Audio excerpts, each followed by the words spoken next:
ጤና ይስጥልን ክብራትና ክብራን አድማጮቻችን እንደምን አደራችሁ። ለተሮብ የጧት ፕሮግራማችን እነሆ ጀመረ። ከሁሉ አስቀድመን መልካም ቀን እንዲሆን እንመኛለን። የቴክኒክ ባለሙያችን ዳቪድ ሜራን ነው። የተከበራችሁ አድማጮቻችን በቅድሚያ የሰዓቱን ዜና እናቀርብና የጋዜጦቻም ወቅታዊ ዘገባና ቃለ ምልልሶች እናቀርባለን። ቆይታችሁ እስከ ፕሮግራማችን መጨረሻ ድረስ ከኛ ጋር እንዲሆን አስቀድመን እንጋብዛለን። አሁን የሰዓቱን ዜና በቅድሚያ ማርስተ ዜና። የእስራኤል መከላከያ ሰራዊት የጋዛ ሰርጥ አሸባሪ ድርጅቶችን ለመደምሰስ እያካሄደ ያለውን የጦር ዘመቻ አጠናክሮ እንደቀጠለ መሆኑን አስታወቀ።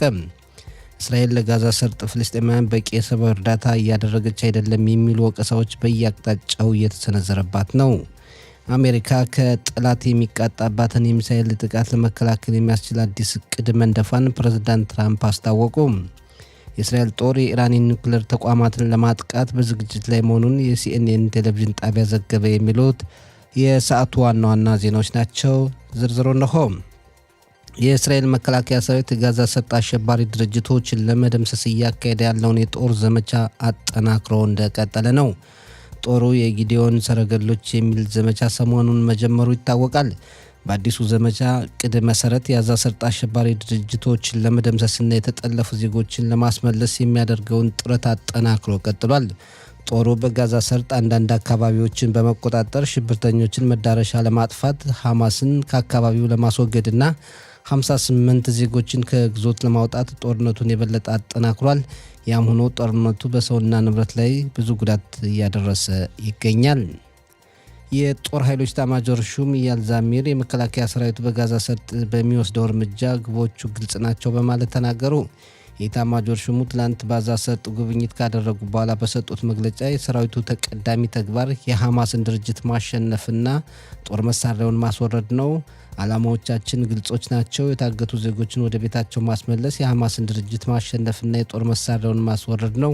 የተጠለፉ ዜጎች ቤተሰቦች ጭንቀት ይገባኛል። የእነሱን ደህንነት መጠበቅና የዘመቻውን ዓላማ በማዋሃዱ ይህ ውስብስብ ተግዳሮት ነው። በእጃችን የተለያዩ መሳሪያዎች፣ እውቀትና ኃላፊነት አለ። እኔና ሁሉም ወታደሮች የተጠለፉ ዜጎች እስኪመለሱ እንታገላለን ብለዋል። የኤታማዦር ሹሙ በተጨማሪ የመከላከያ ሰራዊት ወታደራዊ እሴቶችን በማክበር ዓለም አቀፍ ሕግን በመጠበቅ የእስራኤልን ሰላምና ደህንነት ያስጠብቃል። ሌሎች ትርፍ የሆኑ ንግግሮች ተቀባይነት የላቸውም ብለዋል። እስራኤል ለጋዛ ሰርጥ ፍልስጤማውያን በቂ የሰብአዊ እርዳታ እያደረገች አይደለም የሚሉ ወቀሳዎች በየአቅጣጫው የተሰነዘረባት ነው። በተለይ የአውሮፓ ሀገራት በእስራኤል ላይ ትችት ማቅረባቸውን አጠናክረው ቀጥለዋል። ማዕቀብ ለመጣልም እየዛቱ ነው። ብሪታንያም ሆነች ፈረንሳይ እንዲሁም ሌሎች የአውሮፓ ሀገራት እስራኤል ጦርነቱን እንድታቆም ብሎም ለጋዛ ሰርጥ ነዋሪ ፍልስጤማውያን ሰብአዊ እርዳታውን በብዛት እንድታስገባ ጫና እያደረጉ ይገኛሉ። እስራኤል ለጋዛ ሰርጥ ፍልስጤማዊ ሰብአዊ እርዳታ እንዳይገባ አድርጋ የነበረው በሐማስና ተባባሪዎቹ ላይ ጫና ለማድረስና የተጠለፉ ዜጎችን ለማስመለስ ስትል ነው። ይሁን እንጂ ሐማስ በእስራኤል እርምጃ ሳይደናገጥ ፍልስጤማውያን ተራቡ በማለት በዓለም ላይ እስራኤልን ለማሳጣት ጥረት እያደረገ ይገኛል። የተባበረችው አረብ ኤሚሬትስ ለጋዛ ሰርጥ ፍልስጤማውያን የሰብአዊ እርዳታ ለማስገባት ማቀዷ ተነገረ። የእስራኤል ውጭ ጉዳይ ሚኒስትር ጊዲዮን ሰዓር ከተባበረችው አረብ ኤሚሬትስ አቻቸው አብደላ ቤን ዛይድ ጋር ትላንት በስልክ የተወያዩ ሲሆን የተባበረችው አረብ ኤሚሬትስ ወደ ጋዛ ሰርጥ የሰብአዊ እርዳታ እንድታስገባ ከእስራኤል ጋር ተስማምታለች ተብሏል። የእስራኤል ጦር የኢራን ኒውክሌር ተቋማትን ለማጥቃት በዝግጅት ላይ መሆኑን የሲኤንኤን ቴሌቪዥን ጣቢያ ዘገበ። የሲኤንኤን ቴሌቪዥን ጣቢያ አንዳንድ መረጃዎችን ዋቢ በማድረግ እንደዘገበው እስራኤል የኢራንን የኒውክሌር ተቋማት ለማጥቃት ያቀደችው አሜሪካ ከኢራን ጋር በኒውክሌር እቅዷ ዙሪያ ድርድር እያካሄደች ባለችበት ወቅት ነው። ቴሌቪዥን ጣቢያው የአሜሪካ ባለስልጣናትን ዋቢ በማድረግ እንደዘገበው ከሆነ የእስራኤል ጦር የኢራንን የኒውክሌር ተቋማት ለማጥቃት ባለፉት ጊዜያት ልምምድ አድርጓል። እንዲሁም የተለያዩ ጦር መሳሪያዎችን ታጥቋል። እስራኤል የኢራንን የኒውክሌር ተቋማት ታጠቃች ታጠቃለች የሚለው ግምትም ጨምሯል ተብሏል።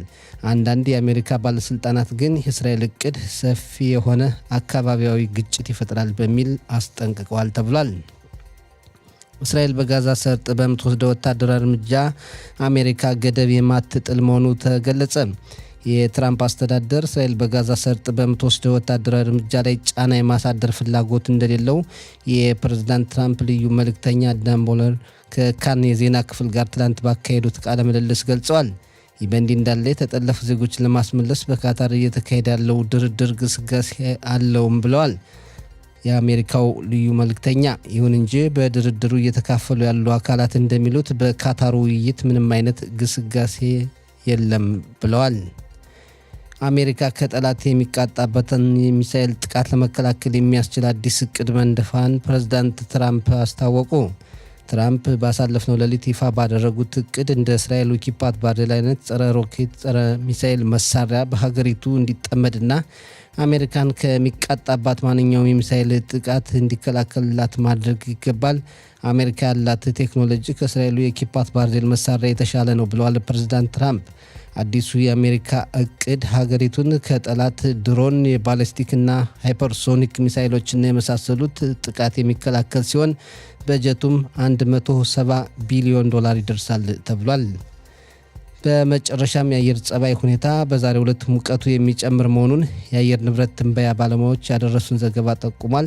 በተለይ በመካከለኛው የሀገሪቱ ክፍልና በተራራማ ቦታዎች ሞቃታማ አየር ጸባይ ይኖራል ተብሎ ተገምቷል። የዛሬው የሙቀት መጠን በዲግሪ ሴንቲግሬድ በኢየሩሳሌምና አካባቢዋ 26፣ በቴል አቪቭና አካባቢዋ 24፣ በሃይፋና አካባቢዋ 22፣ በብኤር ሸባና አካባቢዋ 28፣ በኤላትና አካባቢዋ 34 ዲግሪ ሴንቲግሬድ ይሆናል ብለዋል የአየር ንብረት ትንበያ ባለሙያዎች። የተከበራችሁ አድማጮቻችን ለሰዓቱ ያለን ዜና እዚህ ላይ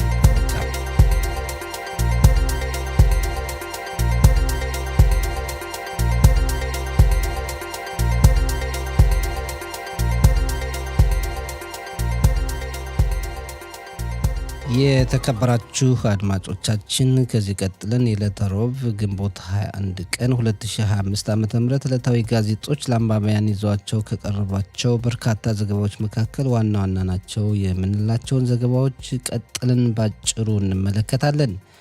የእስራኤል አንጋፋ ጋዜጦች ዛሬ ካቀረቧቸው ዋና ዋና ዘገባዎች መካከል የተለያዩ ሀገራት በእስራኤል ላይ ማዕቀብ ለመጣል ማቀዳቸውን ነው። የኢዲዮት አህሮኖት ጋዜጣ በዛሬ ዘገባው በእስራኤል ላይ ማዕቀብ ሊጣል ነው፣ ዓለም አቀፍ ማስፈራሪያም እየቀረበ ነው በሚል ርዕስ ሰፊ ዘገባን አቅርቧል። የእስራኤል ወዳጅ የሆኑ ሀገራት እስራኤል በጋዛ ሰርጥ የምታካሄደውን ጦርነት እንድታቆም ካስጠነቀቁ በኋላ ወደ ድርጊት ገብተዋል። ብሪታንያ ከእስራኤል ጋር የነበራትን የንግድ ልውውጥ ለጊዜው ማቆሟን አስታውቃለች። ሌሎች ተጨማሪ እርምጃዎችንም ለመውሰድ ተዘጋጅታለች ብሏል። አንድ የእስራኤል የውጭ ጉዳይ ሚኒስትር ጽሕፈት ቤት ከፍተኛ ባለስልጣን በጣም ብዙ ሀገራት ተመሳሳይ እርምጃ ሊወስዱ ይችላሉ፣ ነገሩ የበለጠ እየተጠናከረ ይሄዳል በማለት አስጠንቅቀዋል ብሏል ጋዜጣው። የማዕሪብ ጋዜጣም አንዳንድ ሀገራት እስራኤልን በምጣኔ ሀብት ግንኙነት ብቸኛ ለማድረግ እየጣሩ ነው፣ ከነዚህ ሀገራት ውስጥ ብሪታንያ ትገኝበታለች። ስዊድን፣ የአውሮፓ ህብረት እና የመሳሰሉት በእስራኤል ሚኒስትሮች ሳይቀር ማዕቀብ የመጣል ፍላጎት አላቸው ብሏል የማዕሪብ ጋዜጣ። እስራኤል በጋዛ ሰርጥ እያካሄደች ያለውን ወታደራዊ ዘመቻ ሰሞኑን ማጠናከሯን ተከትሎ በርካታ ሀገራት እያስጠነቀቁ ነው። እስራኤል በቂ የሰብአዊ እርዳታ ለጋዛ ሰርጥ ፍልስጤማውያን እያቀረበች አይደለም የሚሉ ቅሬታዎችም በተለያዩ ሀገራት በኩል ይሰነዘራል። የሐሬጽ ጋዜጣ በጋዛ ሰርጥ ያለው የሰብአዊ እርዳታ አቅርቦት እንደተባባሰና እንዳጠረ የተባበሩት መንግስታት ድርጅት እርዳታው ለአካባቢው ነዋሪዎች እየደረሰ አይደለም በሚል ያቀረበውን ቅሬታም ዘግቧል። እንደሚታወቀው እስራኤል በሐማስ ድርጅት ላይ ጫና ለመፍጠርና የጠለፋቸውን ዜጎች እንዲለቅ ከ2 ወራት በላይ የሰብአዊ እርዳታ ወደ ጋዛ ሰርጥ እንዳይገባ ማድረጓ ይታወሳል። ይሁን እንጂ እርዳታው ማለቅ በአካባቢው ቀውስ ይፈጥራል በሚል እስራኤል የሰብአዊ እርዳታውን እንድታስገባ አሜሪካና የአውሮፓ ሀገራት ጫና አድርገው እስራኤልን በተወሰነ መልኩ እንዲገባ ሰሞኑን መፍቀዷ ይታወሳል። ይሁን እንጂ እርዳታው በቂ አይደለም ብሎም ጦርነቱ ጉዳት እያደረሰ ነው በሚል በእስራኤል ላይ አውሮፓውያን ሀገራት ጫና እያሳደሩ ይገኛሉ። ማዕቀብም ለመጣል እየሞከሩ ነው። የዛሬ ጋዜጦችም በዚህ ዙሪያ ሰፊ ዘገባ አቅርበዋል። ሌላው የማዕሪብ ጋዜጣ የዘገበው በሐማስና ተባባሪዎቹ የተጠለፉ ዜጎችን ለማስመለስ በካታር ሲደረግ የቆየው ድርድር ምንም ግስጋሴ አለማሳየቱን ተከትሎ የእስራኤል ተደራዳሪ ቡድን ከካታር እንዲመለስ መወሰኑን የጠቅላይ ሚኒስትሩ ቢሮ አስታውቋል። ሐማስ በአቋሙ ጸንቶ የአሜሪካን የመደራደሪያ ሀሳብ ላልተቀበለበት ዋጋ እየከፈለ የሚቆይ መሆኑን የእስራኤል መንግስት አስጠንቅቋል። የእስራኤል ጦርም በጋዛ ሰርጥ የሚያካሄደውን ጥቃት የበለጠ አጠናክሯል። የእስራኤል የጦር ኃይሎች ኤታማዦር ሹም ሌፍተናል ጄኔራል ኢያል ዛሚር የምድር ጦሩን የበለጠ ወደ ጋዛ በማስገባት ተጨማሪ ቦታዎችን እንቆጣጠራለን ብለዋል። በሌላ በኩል የተጠለፉ ዜጎች ሁኔታ እየተባባሰ መሄዱንና ሐማስ ይፋ ያደረገው የታጋቹ የማታን ሁኔታ እንደሚያሳየው በመጥፎ ደረጃ ላይ ይገኛል። ማታን ለመቆም እንደተቸገረና ለመመገብም ሆነ ለማውራት ፈቃደኛ ለመሆኑን የማዕሪፍ ጋዜጣ በሰፊው ዘግቧል። ሌላው ሁሉም ጋዜጦች በዘገባቸው የተመለከቱት የእስራኤል ብሔራዊ ቡድንና የማካቢ ሃይፋ እግር ኳስ ቡድን ተጫዋች የሆነው ጋዲ ክንዴ ትላንት ከዚህ ዓለም በሞት መለየቱን ነው። ታዋቂው ወጣት ኮከብ እግር ኳስ ተጫዋች በወጣትነት ዕድሜው በከባድ በሽታ ተይዞ በአጭር ጊዜ ውስጥ ሕይወቱ ማለፉ መላውን የእስራኤል ሕዝብ ያሳዘነ ድርጊት ሆኗል። የማዕሪፍ ጋዜጣ ከጋዲ ተለየን በሚል ርዕስ ባቀረበው ዘገባ በእስራኤል የእግር ኳስ ታሪክ ትልቅ ሐዘን ተከሰተ፣ የማካቢ ሃይፋው እግር ኳስ ተጫዋች ጋዲ ክንዴ በመሞቱ ትልቅ ሐዘን ደረሰ፣ ትላንት ምሽትም በአሽዶድ ከተማ የቀብር ስነ ስርዓቱ ተፈጸመ በሚል ስለ ጋዲ ታሪክ በእግር ኳስ ጨዋታ ሕይወቱ ስላሳለፈው ነገር ሰፊ ዘገባን አቅርቧል። ጋዲ በፕሪሚየር ሊጉ ጨዋታ 313 ጊዜ ተሰልፎ ተጫውቷል። 37 ጎሎችንም አስቆጥሯል። በጋቪያ መዲና በተባለው ጨዋታ 22 ጊዜ ተሰልፏል። በጋቪያ ሊጋ ደግሞ 31 ጊዜ፣ በአውሮፓ ሊግ 2 ጊዜ፣ በአዋቂዎች ብሔራዊ ቡድን 10 ጊዜ ተጫውቶ 2 ጎሎችን አስቆጥሯል። በወጣቶች ብሔራዊ ቡድን 29 ጊዜ ተሰልፎ 3 ጎሎችን አስቆጥሯል። በአጠቃላይ በእስራኤል እግር ኳስ ታሪክ ውስጥ ደምቀው ከታዩ ወጣት ተጫዋቾች መካከል ጋዲ አንዱ እንደነበርና በተለያዩ ቡድኖች መጫወቱን ማዕሪፍ በሰፊው ዘግቧል። የእስራኤል አየም ጋዜጣ በበኩሉ ጋዲ ከያዘው ሕመም እንዲያገግም ጸልየን ነበር፣ ግን መጨረሻው ሞት ሆነ በማለት ጋዲ በከባድ በሽታ ተይዞ ሕይወቱ ማለፉን ዘግቧል። የኢዲዮት አህሮኖት ጋዜጣን በበኩሉ ጋዲ በእግር ኳስ ሜዳ እንደሚያደርገው ሁሉ በሕመሙ እስከ መጨረሻው ከፍተኛ ትግል አድርጎ በ31 ዓመቱ ሕይወቱ አለፈ ብሏል። የሐሬጽ ጋዜጣ በበኩሉ ጋዲ የተስፋ ምልክት ነበረ፣ በጣም በወጣት ዕድሜው ሕይወቱ አለፈ በማለት የራሱን ዘገባ አቅርቧል። ለጋዲ ቤተሰቦች፣ ወዳጅ ዘመዶቹና አድናቂዎቹ በዝግጅት ክፍላችን ስም መጽናናትን እንመኛለን። ማዕሪፍ ዛሬ ካቀረባቸው ዘገባዎች መካከል አንዱ በመከላከያ ሚኒስትር እስራኤል ካትዝ ላይ መረጃዎችን ሰብስበዋል ተብለው የተጠረጠሩ 2 እስራኤላውያን ወጣቶችን የፖሊስ ሰራዊትና የጠቅላላ ደህንነት ጥበቃው ሻባክ በትብብር በቁጥጥር ስር ማዋላቸውን ነው። የመከላከያ ሚኒስትሩ በጉዳዩ በሰጡት መግለጫ ተጠርጣሪዎቹ የኢራን መልእክተኞች እንደሆኑና ምንም አይነት ዛቻ እሳቸውን ከድርጊታቸው የማያስቆማቸው መሆኑን ተናግረዋል። ሌላው የኢዲዮት አህሮኖት ጋዜጣ የዘገበው የእስራኤል ጦር እንደ አዲስ በጀመረው የጊዲዮን ሰረገሎች በተባለው ዘመቻ መስዋዕት የከፈለውን የወታደር ዮሴፍ ይሁዳን ታሪክ ጉዳይ ነው። ወታደር ዮሴፍ በዚህ ዘመቻ የተሰዋ የመጀመሪያው ወታደር እንደሆነና ትላንት የቀብር ስነ ስርዓቱ ሲፈጸም በርካታ ዜጎች መገኘታቸውና ቤተሰቦቹ መሞቱን ለማመን መቸገራቸውን የኢዲዮት አህሮኖት ጋዜጣ በሰፊው ዘግቦ ለአንባቢያን አቅርቧል። ከጥቅምት 7 ቀን 2023 ዓ.ም ጀምሮ እስከ ዛሬ ድረስ የህይወት መስዋዕትነት የከፈሉ ወታደሮች ቁጥርም 857 ደርሷል። እግረኛው ጦር ወደ ጋዛ ከገባ ጊዜ ጀምሮ የተሰዉ ወታደሮች ቁጥር ደግሞ 415 ደርሷል። የሐሬጽ ጋዜጣ የፋርስ ባህረ ሰላጤ ሀገራት በእስራኤልና ሐማስ መካከል የሚካሄደው ጦርነት እንዲያበቃ የአሜሪካው ፕሬዝዳንት ዶናልድ ትራምፕ ጫና እንዲያደርጉ ጥሪ እያቀረቡ ነው ብሏል። የእስራኤል ተደራዳሪ ቡድን ከካታር ዶሃ ይመለሳል፣ የተወሰኑ አካላት ብቻ ይቀራሉ። በድርድሩም ምንም አይነት ግስጋሴ አልታየበትም።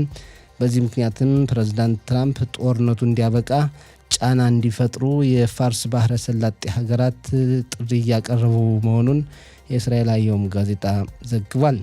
ሌላው ዲሞክራቲም የተሰኘው ፓርቲ ሊቀመንበር ያይር ጎላን ትላንት በረሸት ቤት ራዲዮ ጣቢያ የተናገሩት ጉዳይ መነጋገሪያ እንደሆነ ነው። ትክክለኛ የሆነች ሀገር በዜጎች ላይ ጦርነት አትከፍትም፣ ልጆችንም እንደ ትርፍ ጊዜ መዝናኛ ሆቢ አትገድልም በሚል ያሰሙት ንግግር ከፍተኛ ተቃውሞን ማምጣቱና በዚህ ንግግራቸው ምክንያትም በመከላከያ ሰራዊቱ እያሉ የተሰጣቸው ማዕረግ እንዲነሳ ጥሪ ሲቀርብ ነበር።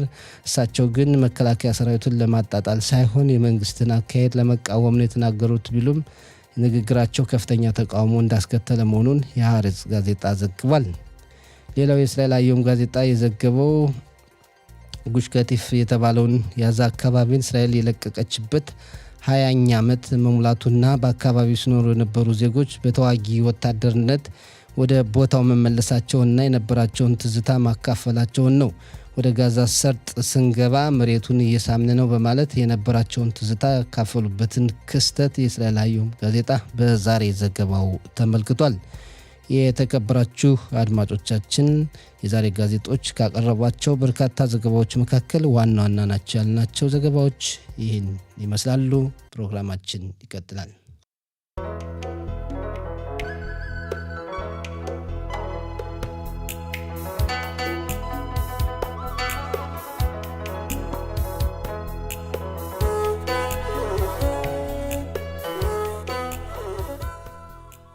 የተከበራችሁ አድማጮቻችን ከዚህ ቀጥለን በወቅታዊ ጉዳዮች ከአቶ ሞሼ ባህታ ጋር ቃለ ምልልስ እናካሄዳለን። እሱም በስልክ መስመራችን ይገኛል። ጤና ይስጥልን አቶ ሞሼ፣ እንደምን አደርክ?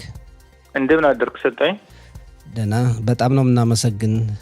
እንግዲህ ለወቅታዊ ዘገባው ለወቅታዊ ጉዳዮች ምንም የለም፣ እኔም በደስታ ነው። እንግዲህ ጥሩ፣ እንደው ያው ሌሎችን ወቅታዊ የሀገሪቱን ሁኔታ ከመመልከታችን በፊት ትላንት እንግዲህ አሳዛኝ ነገር ሁላችንም ሰምተን የእግር ኳስ ኮከቡ ጋዲ ክንዴ ከዚህ ዓለም በህይወት ማለፉ በጣም በአጭር እድሜ ሁላችንም ያሳዘነ ሁኔታ ነው እና እንደው ለመግቢያ ያክል የጋዲን ከዚህ ዓለም በሞት መለየት ስትሰማ ምን አይነት ስሜት አደረብህ? እስኪ አንተም ስሜትህን አጋራን።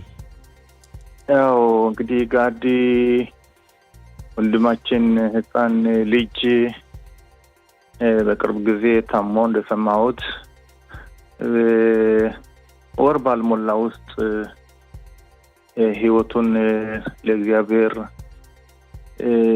ሰጥቷል እና ይህ ልጅ መጀመሪያ ወላጆቹ ለቤተሰቦቹ በሙሉ ጽናቱን ይስጣችሁላል። እንግዲህ ልጁን እንደማቆም በችግር ያደገ ነው የሰማውና እግዚአብሔር መርጦ የፈለጋቸውን ሰዎች መርጦ ወርቅ የሆኑ ሰዎችን እግዚአብሔር ይወስዳቸዋልና ነፍሱን ይማረው ላለውኝ እና ይህ ልጅ ለቤተሰቦች ብቻ ሳይሆን ለሀገሪቱ በተሰጠው ትልቅ ሙያ ኳስ ጨዋታ ማለት ነው ሰውን ሲያስደስት የቆየ ህፃን ልጅ ነውና አንዲያ ነገር ህዝቡ ሁሉ እንዳዘነ ሁሉ ጸሎት እንዳደረገለት ተመልክቻለሁ። ነገር ግን እግዚአብሔር ከወሰነ ምንም ማድረግ ስለማይቻል ህይወቱን ሊያልፍ ሊሰጥ ይችላል እግዚአብሔር እና ነፍሱን ይማረው ላለሁኝ። ለሁላችን ሀዘን ነው፣ ለሀገሪቱ ለቤተሰቦቹ ብቻ አይደለም ለሁላችን ነው። እንግዲህ ይህ ትልቅ ተስፋ የነበረው ወደ ጥሩ ቦታ ሊደርስ የሚችል ልጅ ነበርና ምን ይደረጋል እንግዲህ እግዚአብሔር ባላት ቀን በወሰናት ቀን ህይወትን ወስዷል። ለቤተሰቦቹ ደግሜ ጥናቱን ይስጣችሁ፣ ለሱ ደግሞ ገነት ያግባው እላለሁ። እኛም በዝግጅት ክፍላችን ስም መጽናናትን ነው የምንመኝ። ቀላል አይደለም እንግዲህ ጋዲ አልፏል። ነገር ግን የሰራቸው መልካም ነገሮች በተለያዩ ቡድኖች ሲጫወት ለሀገሩ ሲጫወት ብዙ መልካም ነገሮችን ሰርቷል። ለወጣቶች ተስፋን ጭሯል። ወጣቶች እሱን ፈለግ ለመከተል ሌሎችም ብዙ ጥረት ያደረጉበትን ሁኔታ የተመለከትንበትን አጋጣሚ እናስታውሳለን እና አሁን ዋናው ከሀዘኑ ጎን ለጎን ደግሞ ጋዲ የሚታወስበትን ሁኔታ ቤተሰቦችም ሌላው ማህበረሰብ ክፍልም ሊጥር ይገባል እንላለን። መጽናናትን እንመኛለን። አዎ ይሄ ትልቅ አርአያ ነው እንግዲህ ለወጣቱ። አርአያ ምንድነው የሚሆነው? ይሄ መንገድ ከፍቷል። ይሄ ህፃን ወንድማችን አርአያ ነው ለወጣቱ። ብዙ ወጣቶቻችን ደግሞ እሱን ተከትለው ወደ ሰው ደረሰበትና ከዛ በላይ እንዲደርሱ መንገድ ከፍቷልና ደግመን እንግዲህ በጣም ለሁሉ ህዝብ ነው እና ያሳዝናል። ነፍሱን ይማረው። እንግዲህ በጣም ምንም ምንለው ነገር አይኖርም። ምንም ማድረግ አይቻልም። እግዚአብሔር ፈጠርኩህ፣ ከአፈር ተፈጥረሃል፣ ወደ አፈር ትመለሳለህ ብሏል። ጊዜው ወቅቱ አልነበረም። ነገር ግን የእግዚአብሔር መንገዱ ሁልጊዜ የምለው ነገር አለ። እንዴት ሆነ የሚለውን ነገር በአጭር ጊዜ ነው ደግሞ ብዙ ሳይታመም በአጭር ጊዜ ነው የሄደውና አርአያ አድርጎ ሄደዋል። እንግዲህ መልካም ስራ ስለሰራ በሁሉም ተወዳጅ ነበረ። አሁንም ሞቶም እንኳን ሰዎች በመልካም ነገሩ የሚያስታውሱት ሁኔታ አይተናልና እኛም በህይወት እያለን መልካም ነገሮችን ሰርተን እንለፍ። ከተንኮል ከመጥፎ ነገር መራቅ። ሞቶም ሰው በህይወት እንዳለ የሚያስጠራ ነገር ነውና ጋዲም እንግዲህ ነፍሱን ይማረው፣ ቤተሰቦችን መጽናናት እንመኛለን። ሌላው ወደ ሀገራዊ ጉዳዮች ስናልፍ ጦርነቱ እንደቀጠለ ነው። በድርድሩም ብዙ እንቅስቃሴ አይታይም ተባልና እስራኤል ከጦርነት ወደ ዘመቻ አሁንም ዘመቻ የተላለፈችበትን ሁኔታ እንዴት ታየዋለህ? ይህስ ጦርነት መቋጫ ይኖረው ወይ በቅርቡ? እንግዲህ እስራኤል እስካሁን ድረስ 8 ወር ያክል 7 ወር እንግዲህ ወደዛ አካባቢ ጦርነት እያደረገች ነው። በእኔ በኩል ጦርነቱ መቆጨት ነበረበት። እስራኤል ረጅም ጦርነቶችን ማድረጓ ሊያዋጣት እንደማይችል ሁሉም የሚገልጽበት ነው። እንግዲህ አጫጭር ጦርነቶች ነው የሚደረገው። እስራኤል የምትወስዳቸው እርምጃዎች ጠንካራ ሆነው በአጭር በሆነ ጊዜ የምትጨርሻቸው ጦርነቶች ናቸው የነበሩት። አሁን ግን እንገባለን እንወጣለን፣ ድርድር ይደረጋል። በድርድሩ ላይ እነሱን እረፍት እያገኙ እንዲጠናከሩ ማድረግ። ስለዚህ ለእስራኤል ከፍተኛ ዋጋ እያስከፈላት ነው። በዚህ በኩልም ያየነው ትራምፕ የአሜሪካ ፕሬዚደንት በዚህ ባለፈው ሳምንት ያደረጉት ድርጊት እስራኤልን መጀመሪያ አይዞሽ ብለው አዛ የነበረው ገሃነብ ይገባሉ ብለው ኢራንን ያለውን ነገር እንመታታለን ሲሉ ቆይተው ሁቲሞችንም ትንሽ ከፍተኛ ጦርነት አደረጉ። ከፍተኛ ተስፋ የሰጡበት የት ቆይተው ነው ስንል ቆይተን በዚህ ሳለፈው ሳምንት ግን እስራኤልን ትተው ብቻዋን መሀል ላይ በጦርነት መካከል ላይ ያለች አሁን ትተዋታል። ሲሄዱ እኔ በጣም ነበር ማዝነው። እንደዛ መሆን አልነበረበትም። አሁን አውሮፓም እንግዲህ የሚያዩበት የኛ ብቻችን አይደለም፣ እስራኤል ብቻው አይደለም ያለችው። የምታደርገው ጦርነት ትክክለኛ ቢሆንም ዓለም የሚያያት በሌላ በኩል ነው። ስለዚህ በዓለም የአውሮፓ ሀገሮች አሁን አይደለም የንግድ ማዕቀብ እንዲያደርጉላት የጥሪ እየተደረገ ነው። ስለዚህ እስራኤል ቀደም ብላ ያለውን ጦርነት ቶሎ ብላ መቅጨት ነበረባት። ወገኖቿን አስመጣና ያ ነገር ህብረተሰቡ በሁለት ተከፍሏል። ይህ የሁለት መከፈሉ እኔ ሁልጊዜ የምለው ትልቅ ጠባሳ ለኛ ሊለቅ የማይችል ጠባሳ ነው ያለው። ስለዚህ በእኔ በኩል መሆን የነበረበት ያሉትን ነገሮች የሚከፈለውን ተከፍለዋል፣ ሰጥተህ ማስመለስ። ነገ ጠዋት አንድ ነገር በሚያደርጉበት እንደገና ጦርነት ሁልጊዜ ማድረግ ይቻላል። ሰላም ለማድረግ ነው ከባድ። ጦርነት ግን ሁልጊዜ ይቻላል። ይኸው አሁን እየተከፈለ ያለው መስዋዕትም እየጨመረ ነው እና አንተና እኔ እየተነጋገርን እንኳን አንድ ወታደር ዳንኤሎ ሞካኑ የተሰኘ የሁሎን ከተማ ኗሪ የ20 ዓመት በትላንትናው ዕለት የህይወት መስዋዕትነት እንደከፈለ ነው እና አሁን እንግዲህ 858 ወታደሮች ህይወት መስዋዕትነት መክፈላቸው ነው ከዚህ ዛሬ ይፋ ከሆነው ጋርና የሚከፈለው ዋጋም ከባድ እየሆነ ነው የመጣ። አቶ ሙሼ እኮ እንግዲህ እኔ አካሄዱ መሪዎቻችን አንዳንድ ጊዜ ለሚያደርጉት አካሄድ ለምሳሌ ወደ አዛ አንዲት ፍሬ ስንዴ አትገባም ሲሉ ቆይተው ትናንትና ሲጋ ማስገባት ተጀምሯል። እና አንዳንድ ጊዜ የተነገሩትን እንኳን የማይሉ እኛ ብቻችን ያለን ይመስል እንግዲህ ለኃይል እኮ ገደብ መኖር አለበት። ኃይልህም ያለህበትን እኔ ብቻ ነኝ ወሳኝ ብለው ወይም እኛ ብቻ ነን ጠንካራ ብለው የሚናገሩት አንዳንድ ጊዜ እንዴት አድርጎ ነው አንድ ህፃናቶች በሚሞቱበት ጊዜ ዓለም ሲያይ አንተ ሐቀኛ መሆንህን ትክክለኛ መሆንህን እኮ አይደለም የሚያየህ፣ በሌላ መልኩ ነው የሚያየህ። እንግዲህ እኛ ትንሽ ህዝብ ነን። በአካባቢያችን ያሉ ስኖች ግን ሀገሮች ግን አውሮፓን ጨምሮ በጥሩ አይን ማንታይበት ዘፋኛዋ እንኳን በኤሮቪዥን ውድድር እንዳንሳተፍ ከፍተኛ ትግል የሚያደርጉበት ከሁሉ ነገር ሊገልሉን የሚፈልጉ ናቸው። ስለዚህ መሪዎቻችን አሁንም እኔ የምለው ሳንገባ ከአሜሪካ ጋር አሁን ያለው ግጭትም አሜሪካ ትቻቸው ሄዳለሁ የሚል ሁኔታዎች አይነት ነው ያለው። ብቻችሁን ተወጡት የሚል አይነት መርሆ የተከተለ ምሳሌ የአሜሪካ ፕሬዝዳንት። ስለዚህ እኛ ዋጋ ሳንጨምረን ሳንከፍል በየጊዜው ዋጋ የምንከፍልበት ምክንያት ምንም አይኖርም። በሁሉም ነገር በኢኮኖሚያችን ነገ ጧት እንግዲህ ጦርነት ኢኮኖሚን የሚበላ ነው።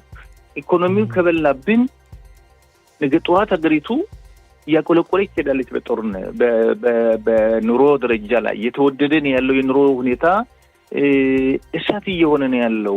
ስለዚህ ነገር ለማስወገድ ተለብሎ ያን ሰጥቶ የሚሰጠውን ሰጥቶ ከፍሎ ወገንህን ማስመለስ እና ህብረተሰቡ አንድ የሚሆንበት ሁኔታ መፈጠር አለበት። ካልሆነ እንዳልከው እንደገና ዋጋ መክፈል ይሄ ወንድማችን አሁንም በዚህ ጦርነት ለደሙን ለከሰከሰ ነፍሱን ይማረው እያልኩኝ ይህ ነገር መቋረጥ አለበት። እስራኤል ይህ ነገር ማቋረጥ አለባት። አይቻልም፣ አንችልም። ስለዚህ እኛ ትንሽ ሀገር ነን። የኛ ትክክል መሆናችን ብቻ እንደዚህ ሽፍቶች ጋራ እየተዋጋን እኛ ረብሽን አይችሉ ገደብ ይደረግበታል። እነዚህ ሰዎች ላይም ከዚህ ከአዛ የሚባለው ቦታ ላይ እንዳይኖሩ በስልጣን እንዳይኖሩ ማድረግ ይቻላል በስምምነት ደረጃ። ስለዚህ ለምን እንደሆነ አካሄዱ ፖለቲካው በጣም ጥሩ ስላልሆነ ነው እንግዲህ ላይ የደረስነው። አሁን በጦርነቱ ዙሪያም በስልጣን ላይ ያሉትም በስልጣን የሌሉትም አንዳንድ ጊዜ የሚናገሯቸው ነገሮች አሉ። በተቃዋሚዎች በኩልም በስልጣን ላይ እንደው በጦርነት ባለንበት ጊዜ እንደው ትንሽ ወጣ ያሉ ነገሮች፣ ንግግሮች ምናልባት ትችት ጥሩ ነው፣ ግን መከላከያ ሰራዊቱን ሊጎዳ የሚችል የእስራኤልንም ስም ሊያጠለሽ የሚችል ንግግሮችን የሚናገሩ ባለስልጣናት አሉ። ስለዚህስ ምን ትላለህ? አዎ አንዱ የግራው ፓርቲ መሪ የተናገረው ንግግር ተቀባይነት የሌለው ንግግር ነው። ስለዚህ እነዚህ ሰዎች የሚናገሩትን ነገር አስበው ወገናቸውን ማይጎዳ አስበው ቢናገሩ ጥሩ ነው ላለው የተናገሩት እኔ ያልቀበለው መሆን የለበትም። ልክ እኔ መንግስት እነሱ ኃላፊነት ያላቸውን በመንግስትነት የሉምና የፈለጉትን ነገር መናገር ይተቹ ይችላሉ ብሎ ዘኖ ማለፍ አይቻልም። የተናገሩት አነጋገር ፈጽሞ ተቀባይነት የሌለውን ያለው ክፍፍሉ የሚያሰፋ እንጂ የሚያጠብ አይደለም። ስለዚህ ህብረተሰቡ የተከፈለ እያየን ነው እንዴ?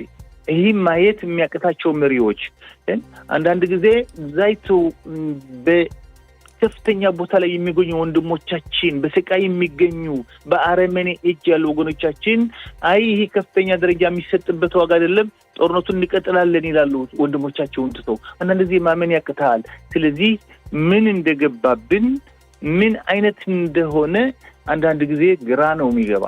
ግራ የሚያጋባ ንግሮችን ትሰማለህ። ኃላፊነት የሌላቸው ንግሮችን ሲናገሩ ታያለህ። ስለዚህ እነዚህ አይነት የሚናገሩ ሰዎች በዚህም በኩል ያሉ፣ በቀኝ በኩልም ያሉ፣ በግራ በኩልም ያሉ ኃላፊነት የሌላቸው ንግሮች ሲናገሩ ታያለህ። ይህ መወገድ ያለበት ነው። ህብረተሰቡ ቆስሏል። እንግዲህ እየቀጠለ ነው የሚሄድ ያለው። አሁን ምንድነው የምንፈልገው? የት ነው የምንሄደው? ብቻችን አይደለም ያለነው ከዓለም። ጦርነቱ ትክክል ቢሆንም እነሱ ነው የደፈሩን፣ እነሱ ናቸው የጨፈጨፉን በተኛንበት። ስለዚህ ሐቀን እያለ አሁን ሐቅ አይደለም የሚፈለገው። እንግዲህ እነሱ ስዕል ያሳያሉ፣ አንድ ልጅ የተራበ ያሳያሉ። ከዛ በኋላ ዓለም የሚያየን በሌላ መልክ ይሆናል። ስለዚህ ጨዋታውን ብቻችን ምንም ለማድረግ አይቻልም። ስለዚህ የእስራኤል መንግስታችን በሰላሙ ብሄድ ጥሩ ነው እላለሁ። ዓለም አቀፍ ማህበረሰብም በእስራኤል ላይ እንግዲህ የተለያዩ ማዕቀቦችን ለማድረግ እየተዘጋጀ ነው። ይህ ሁሉ እንግዲህ ቆም ተብሎ ሊታሰብበት የሚገባው ነው። በዚህ ሁኔታ ብዙ ጊዜ መቆየቱ ህዝቡንም ያሰለቸ ይመስላል። ጦርነቱ ፋታ የሚያስፈልገው መስሎ ነው የሚታየው። ሌላው የሲኤንኤን ቴሌቪዥን ጣቢያ የዘገበው የእስራኤል መከላከያ ሰራዊት የኢራንን የኒውክሌር ተቋማት ለማጥቃት ተዘጋጅቷል የሚል ነገሮች ነው እና አሁን በዚህ ወቅት እስራኤል ብቻዋን ከአሜሪካ ጋር ሳትተባበር የኢራንን የኒውክሌር ተቋማት በማጥቃት ውጤታማ መሆን ይቻላል ወይ? ሌላ አካባቢያዊ ግጭት አይፈጥርም ወይ? እንግዲህ ጠቅላይ ሚኒስትራችን አንድ ነገር ሲሉን የነበሩ አቋም ብለው የወሰዱት ነገር የኢራንን ኒውክሌርን ማፈንዳት የሚለውን ነው፣ እንዳይኖራት ማድረግ የሚሉ ነው። 20 ዓመት ሲነግሩን ቆይተዋል። በዚህ በኩል ችሎታ ያላቸው ሰው ናቸው። ነገር ግን በዚህ ባለፈው ወራቶችም ትልቅ እድል ነበረ ያን ለማውደም። ለምን እንደሆነ አልተደረገም። አሜሪካ ቃሏን ሰጠች። ሁቲሞችን እኛ ወደ ጋር ሚሳኤል ሮኬቶችን የሚተኩሱ ከሆነ ኢራን ትመቻለች ብለው ሲያበቁ አሁን ድርድር እያደረጉ ከእሱ ጋር ኦባማ ካደረገው ውል የባሰ ውል እየተደረገ ነው የሚል በተለያዩ ዜናዎች እንሰማለን። ስለዚህ አሁን እስራኤል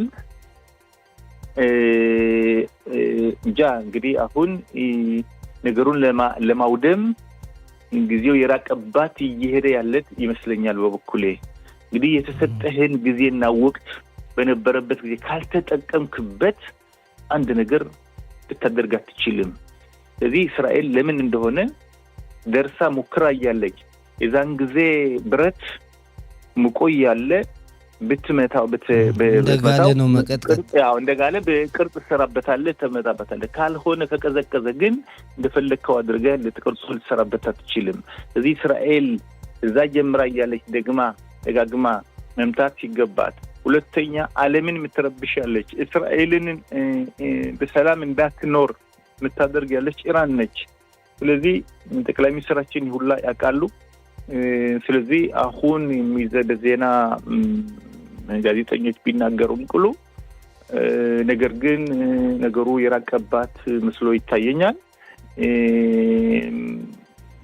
ስለዚህ እኔ በበኩሌ ትንሽ ይከብደኛል። ነበራት ጊዜው ወቅቱ መጠቀም ሳትችል አልፋለች ባይ ነኝ።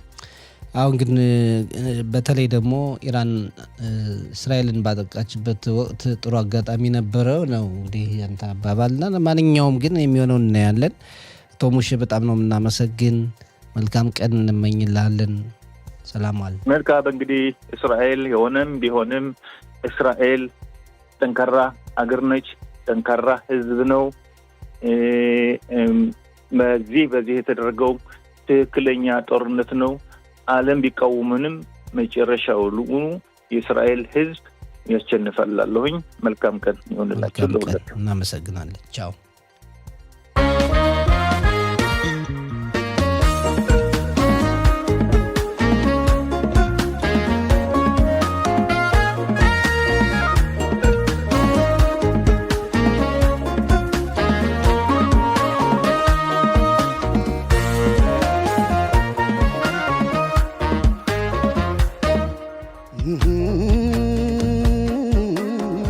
በጸባይ በፍቅር አድርጎን አምሳያ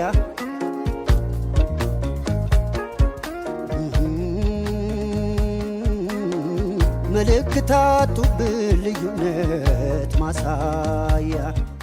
የተከበራችሁ አድማጮቻችን ከዚህ ቀጥለን የተከበራችሁ አድማጮቻችን የጠዋት ፕሮግራማችን ይህን ይመስላል።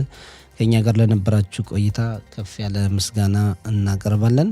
በተረፈ ለቴክኒክ ባለሙያችን ዳቪድ ሜራን፣ አቶ ሙሼ ባህትን አመሰግናለን። በያላችሁበት መልካም ቀን እንመኛለን። ለሀገራችን ሰላም እንዲሰፍን ምኞታችን ነው።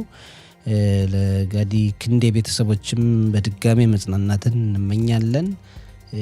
ቀን 1 ሰዓት ላይ እንደገና እንጠብቃችኋለን። እዚህ ከዋና ስቱዲዮአችን ከኢየሩሳሌም የሚያስተናግድባችሁ ሰጠኝ ዘመነ ነኝ። በያላችሁበት መልካም ቀን እመኛለሁ። በደህና ዋሉ።